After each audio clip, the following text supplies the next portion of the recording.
केंद्रीय मंत्री एसपी सिंह बघेल ने वक्फ बिल की जो जेपीसी रिपोर्ट है उस पर विपक्ष के आरोपों को लेकर क्या कुछ कहा है वो आपको सुनवाते हैं।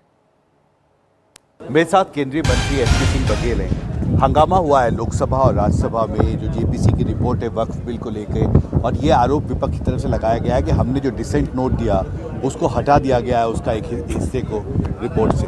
देखिए, पार्लियामेंट्री जो प्रोसीजर है, जो कमेटी का इतिहास है, जो रूल्स और रेगुलेशन, उसका तो पालन हमेशा होता ही है। दूसरी बात यह है कि ये बिल मुसलमानों की बहबूदी के लिए है, क्योंकि वर्षों से कांग्रेस का देश में और राज्यों में राज रहा। इसके बाद क्षेत्रीय दलों का राज रहा। उन लोगों ने मुस्लिम वोटों के तुष्टीकरण, ध्रुवीकरण और एकत्रीकरण के लिए और ये संदेश दे रहे हैं कि हम आपके साथ हैं, जबकि वो आम मुसलमान का इसका बहुत बड़ा नुकसान करने जा रहे हैं। क्योंकि जो काबिज होता है, एक छोटी सी पर्ची पर एकड़ों ज़मीन है लोगों का, और जबकि वो होना चाहिए समाज की बहबूदी के लिए वक्फ की ज़मीन।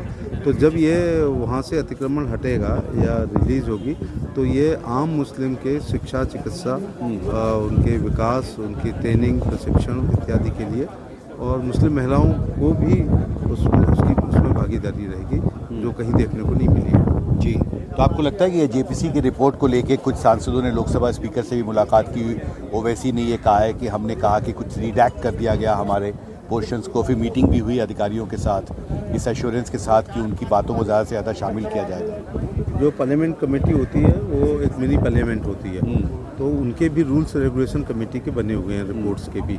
तो वो जब वो चेयरमैन साहब से या स्पीकर साहब से कहेंगे तो जो नियमों, प्रक्रिया और प्रथाएं हैं उसके अनुसार वो ध्यान भी देंगे उस वक्त।